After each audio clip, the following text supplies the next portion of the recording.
네, 우리 보좌의 축복 누리는 393 기도함으로 아침 예배 시작하도록 하겠습니다. 우리 함께 기도하겠습니다. 살아계신 하나님 아버지 감사합니다. 이 시간도 그리스도 언약 잡고 복음 누리는 기도하게 하시니 감사합니다. 주는 그리스도시요 살아계신 하나님의 아들이심을 믿습니다. 예수님은 나의 모든 죄를 사하신 나의 참 제사장이요 나를 사단의 손에서 건지신 나의 참된 왕이요 나에게 영원한 생명을 주신 나의 참 선지자이심을 믿습니다. 그리스도는 내 인생 모든 문제의 답이시며 내 삶의 주인이심을 고백합니다. 지금 이 시간 기도하는 나에게 성령으로 충만하게 역사하여 주옵소서. 하나님, 지금 이 시간 성삼위 하나님께서 말씀으로 나의 삶 속에 성령 충만함과 오력을 더하여 주시옵소서.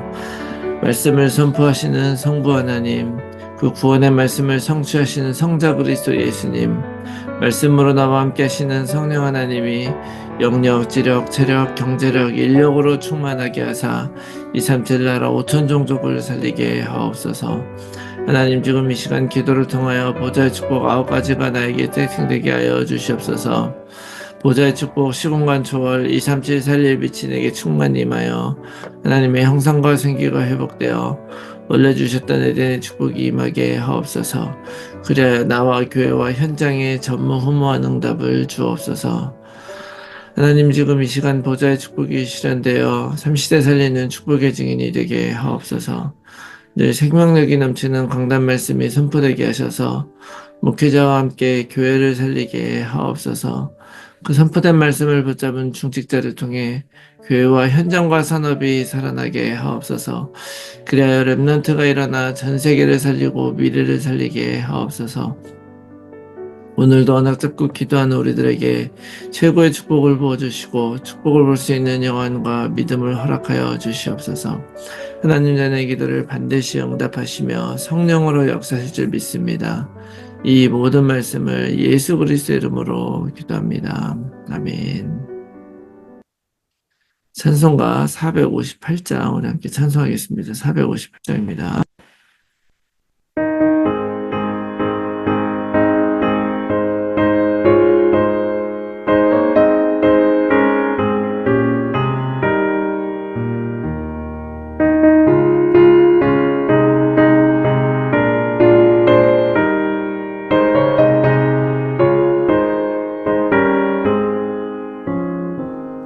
너희 마음에 슬픔이 가득할 때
아멘. 네, 오늘 아침에 하나님께서 우리에게 주시는 말씀, 마가복음 1장 12절에서 20절 말씀입니다. 마가복음 1장 12절에서 20절 말씀 제가 읽겠습니다.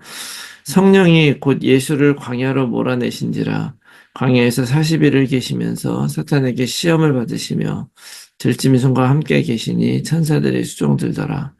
요한이 잡힌 후 예수께서 갈릴리에 오셔서 하나님의 복음을 전파하여 이르시되 때가 찼고 하나님의 나라가 가까웠으니 회개하고 복음을 믿으라 하시더라. 갈릴리 해변으로 지나가시다가 시몬과 그 형제 안드레가 바다에 금을 던지는 것을 보시니 그들은 어부라. 예수께서 이르시되 나를 따라오라. 내가 너희로 사람을 낚는 어부가 되게 하리라 하시니 곧 그물을 버려두고 따르니라. 조금 더 가시다가 세베대의 아들 야고보와 그 형제 요한을 보시니 그들도 배에 있어 그물을 깁는데 곧 부르시니 그 아버지 세베대를 품꾼들과 함께 버려두고 예수를 따라가니라. 아멘. 할렐루야. 오늘도 새로운 하루가 밝았습니다. 하나님께서 오늘도 우리들을 부르시고 또 우리들을 찾으시는 줄로 믿습니다. 자, 그 부르신 하나님 앞에서 어떤 모습으로 하루를 살아갈 것인가를 결심하고 우리가 하루를 언약 안에서 시작했으면 좋겠습니다. 그래서 오늘도 예수님은 변함없이 그리스도이시며 모든 문제 해결자이심을 믿습니다. 우리와 함께 하시는 임마누엘 하나님을 최고로 누리는 그런 하루가 되시기 바랍니다. 자, 오늘 본문에서는 두 가지의 사건이 기록이 되어 있는데요. 바로 예수님께서 시험을 받으신 사건, 그다음에 그리고 그 예수님이 공생애를 시작을 하시면서 제자들을 부르시는 사건입니다. 먼저 예수님께서 그리스도로 살아가신 그 기간을 공생애라고 부르거든요. 공생애가 있다면 사생애가 있겠죠. 그리스도로서 공적인 삶을 사셨다 그래서 공생애라고 말씀하는데, 예수님은 30세에 이제 이 공생애를 시작을 하셨습니다. 그러면 이제 30세 되기 전까지는 뭐를 했느냐. 아마 이제 그 당시에는 그 아버지의 직업을 자식이 그대로 물려받기 때문에, 어, 말하자면, 그 아버지였던 그 요셉이 목수였지 않습니까? 근데 그 목수가 어, 예수님의 직업이었어요. 그래서 그 성경에 보면 그 요셉의 그 존재가 예수님 어렸을 적 이후에는 좀 드러나지가 않거든요. 그래서 아마 아버지 요셉이 좀 일찍 죽고 그 이 가업을 이어받아서 목수로서 이제 그 일을 어, 하다가 그 동생이 이제 그 가업을 물려받을 때쯤 되어서 물려주고 그다음에 이제 공생애를 시작을 했었을 것으로 믿습니다. 그래서 이제 30세까지 시간이 지나가게 되는 것이죠. 자, 그래서 이제 드디어 공생애의 삶을 시작을 하시는데 제일 처음은 세례로 시작을 하셨습니다. 그 세례는 사람들은 자기의 그 물로 죄를 씻는 세례를 받고 있었지만 예수님은 물속에 들어갔다 나오심으로 우리 인생이 완전히 죽었다 새롭게 시작이 된다라는 것을 보여주셨죠. 예수님 스스로가 그 길을 걸어가시면서 또 본인은 바로 성령의 기름 부음을 받고 이제 그 공생의 사역을 시작하는 그런 시작한 사건이 바로 어제 우리가 보았던 1장 11절까지 나오는 그런 사건이었습니다. 그러고 나서 제일 먼저 예수님이 40일 동안 광야에서 시험을 받은 사건을 기록하고 있어요. 마가복음은 그냥 간단하게 바로 성령이 예수를 광야에 몰아내시고 그 40일 동안 사탄에게 시험을 받았다 이렇게 기록을 하고 있죠. 그러나 우리가 마가복음을 통해서 우리가 이 시험의 내용이 어떤 것이었는지 우리가 알 수가 있죠. 마태복음을 통해서. 자, 중요한 것은 성령이 예수를 광야로 몰아내셨다. 성령이 세례받은 그 이후에, 변화된 그 이후에 예수님을 이 광야에서 시험 받겠다는 거예요. 예수님이 광야에서 받게 된 시험이 뭡니까? 돌을 떡으로 만들어라. 그리고 이제 40일 동안 여기에는 금식했단 말이 없지만 이 금식을 한 이후에 그 돌을 떡으로 만들어서 네 배를 채우라는 그런 시험을 했단 말이죠. 이게 인간에게는 정말 너무나 근본적인 도전이고 질문인 것입니다. 우리는 먹어야 살잖아요. 그런데 하나님이 그 능력을 있으신 분이 능력을 가지고 이 땅에 오셨는데 내 육신적인 그런 배고픔에 굴복해서 그 능력을 돌로 떡 만드는 데 써라. 라고 하는 그런 시험에서 예수님은 능히 이기십니다. 사람이 떡으로만 살 것이 아니라 오직 하나님의 말씀으로 살아야 되는 것이다. 라는 말씀을 가지고 이기시고, 두 번째는 저 높은 데서 뛰어내려라. 그러면 천사들이 너를 받을 것이다. 절대로 죽지 않을 것이다. 이런 것이죠. 자, 그리고 마지막은 사단이 자기에게 절하면 천하만국을 다 주겠다. 이런 시험을 했죠. 자, 이것이 사실은 우리가 살아가면서 그리스도를 만나고 복음 안에 들어오고 나서 우리가 달라져야 되는 관점이고 극복해야 되는 우리의 한계이다라는 것을 여러분 기억하시기 바랍니다. 바로 육신의 욕구들, 내가 하나님을 나타내라는 그런 욕구, 그런 뿐만 아니라 내가 세상의 모든 걸 갖기 위해서 이 사단에게 귀신에게 내 영혼이라도 팔겠다고 하는 그런 식의 세상의 그런 잘못된 그런 방식들 이런 모든 것들을 사실은 우리가 말씀으로 이겨내야 된다는 것을 예수님이 먼저 보여주신 것입니다. 또한 예수님은 참 하나님이시지만 참 인간으로 오셨기 때문에 우리 인간과 똑같은 그런 육신적 한계를 가지고 있죠.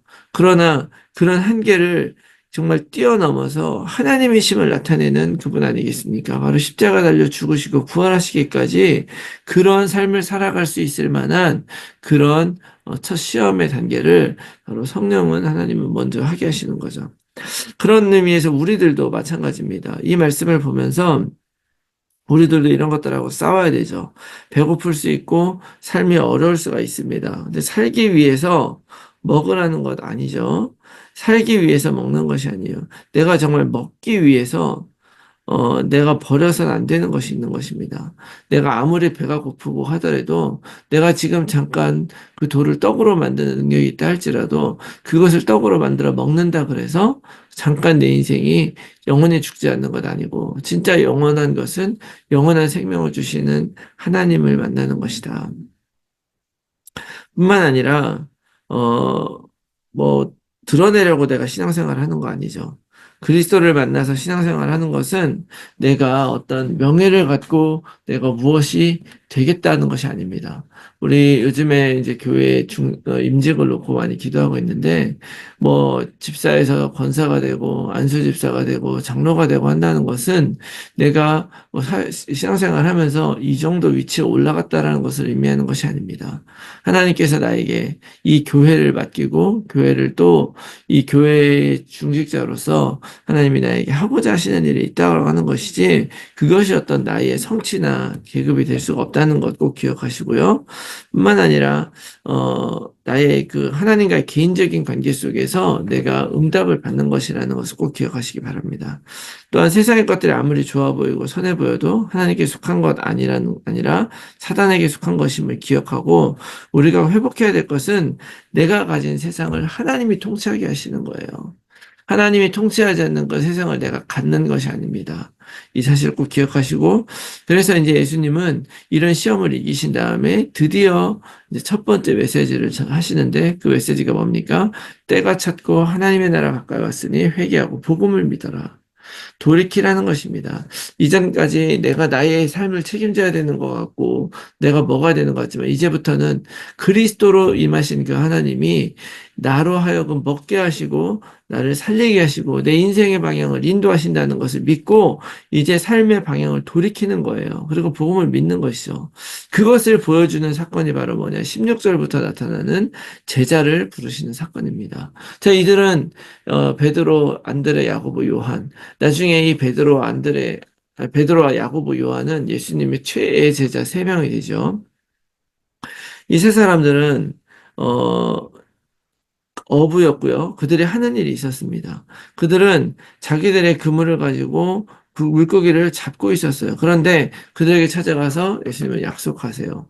내가 너희들 지금까지 너희들을 먹고 살기 위해 물고기를 잡았지만 이제는 사람을 낚는 어부가 되게 하겠다. 그래서 그들은 자기의 그물을 던져두고 예수님을 쫓아갑니다. 그렇게 쫓아가서 결국 무엇이 되는 것입니까? 내가 이제 어부였는데 어부 아닌 다른 직업을 갖는 게 아니요. 정부에 올라가서 큰 뭐 왕의 신하가 되는 것이 아니라 물고기 대신에 사람을 낚는 그런 구원하는 전도자가 된 것이에요. 그게 바로 제자를 부르신 것입니다. 내가 회개하고 돌이켜서 하나님의 나라를 받아들인다는 것은 내가 직업이 바뀌고 무엇인가 달라지는 것이 아니라 하나님이 이들이 처음부터 어부가 됐던 것은 왜 어부가 될 수 있었겠습니까?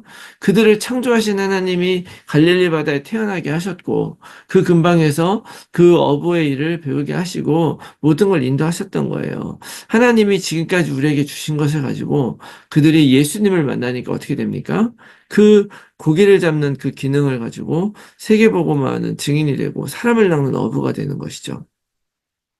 그들이 어부였던 것은 하나님이 그들을 어부로 쓰기 위해서였다라는 걸 기억하시고 이제 드디어 그들의 삶의 목적과 모든 방향이 하나님의 소원과 하나님의 뜻에 붙잡히게 되는 그것이 바로 진짜 제자가 되는 길이었다는 것 여러분 기억하시고 어부가 물고기를 잡들 하나님이 원하신 생명 잡는 사람으로 바꾸신 것처럼 우리들도 우리가 가진 그 직업으로 또 내 기능으로 하나님께서 원하시는 일을 하게 되면 그것이 바로 우리가 제자되는 길이라는 것 여러분 기억하시기 바랍니다. 그래서 뭐 요리를 잘하던 사람은 요리사로서 이제 하나님이 원하신 요리하는 사람이 되는 것이죠. 따라 말하자면 내 삶의 주도권을 하나님이 가져가게 하시고 하나님 원하신 것에 내 인생을 살아가는 거예요. 만일 예수님을 이 제자들이 만나지 않았다면 죽는 날까지 그 갈릴리 바다에서 고기 잡으며 살아갔을 거예요. 실제로 예수님이 십자가 달려 죽으시고 실망한 제자들이 다시 또 고기 잡잖아요. 그러나 그들을 다시 깨우치시고 돌이켜서 정말로 하나님의 원하시는 일 위해 사람을 하나님 나라 세우는 일에 그들의 인생을 쓰도록 하나님이 나중에 바꾸신 걸 우리가 볼 수가 있습니다. 오늘의 말씀 통해서 하나님이 우리들을 부르셨음을 믿고 우리가 제자 된다는 것은요. 결국 돌이켜서 나의 삶 속에 하나님이 일하게 하시고 하나님을 위해 살아간다는 것을 의미한다는 것을 믿습니다. 그것을 위해서 우리가 가진 모든 것들, 우리의 부족한 것들 다 뛰어넘어서요. 하나님이 원하시는 일에 쓰임받기를 원한다는 기도를 하나님 앞에 드리면 될 것입니다. 이 약속 믿기 바라고요. 그러면 하나님이 약속하신 대로 내가 너희를 사람 낚는 어부가 되게 하겠다. 이렇게 약속해 주신 것입니다. 이 약속 믿기 바라고 전도자가 되어야 하겠다라고 하는 것이 아니라 하나님이 나를 하나님의 일에 쓰실 것을 내가 믿고 기다리면서 복음을 누려야 되겠다라는 결심으로 오늘 하루도 승리하고 방향 잡아서 살아가는 여러분들이 다 되시기를 예수 그리스도의 이름으로 축원합니다. 아멘. 제 말씀 놓고 우리가 함께 나눌 기도의 제목은요. 오직 만물의 근원이 되시며 모든 것의 주인임을 하나님이 만물의 근원이 되시며 모든 것의 주인임을 기억하고 헛된 세상의 것을 위해 사단의 종로로 타지 않게 하시고 모든 시험 유혹을 복음으로 이기게 하옵소서. 나를 부르신 주님께서 나의 삶을 인도하시고 계심을 굳게 믿고 내 삶이 현장 속에서 하나님 만들어 가시는 전도자의 삶이 되게 하옵소서. 모든 성도들의 삶 현장에서 말씀 운동에 결실을 맺는 전도자로 살게 하옵소서. 우리의 자녀들을 오직 그리스도로 살게 하시고 237 서밋의 지도자로 살아가게 하여 주시옵소서.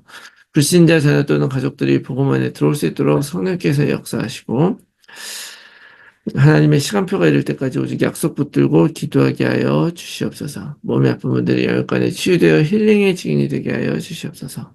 제1이상 알르티시 운동 안에서 영원한 응답을 받고 영적 유산을 후대에 남기는 삶이 되게 하옵소서.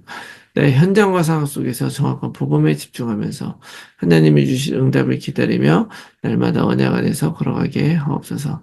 지속된 삶의 캠프를 통해서 성경적 전도 운동에 응답을 받게 해주시옵소서. 위에서 기도해 주시고 오늘 하루도 승리하는 하루가 되시기 바랍니다. 우리 함께 기도하겠습니다.